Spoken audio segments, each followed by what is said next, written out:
In this video, we are going to see how we can save the payment methods on a Brave browser. So it's a very simple procedure. What you need to do is just click on these three lines at the top right hand corner.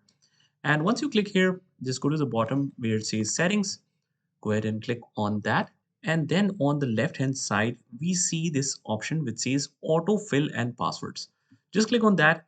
And here you will see the password manager, but we are going to analyze the payment methods. So let's click here.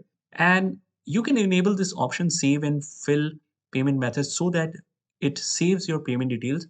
And next time you don't need to fill it in manually, it will automatically do this for you. So first of all, just make sure that you toggle this option on. And then at the bottom, you can see the payment methods option is here. So what we need to do is just click on add, and either you have a debit or credit card as a payment method, or you are using the direct bank account, which is international bank account number. You can feed any of them. So let's click on this.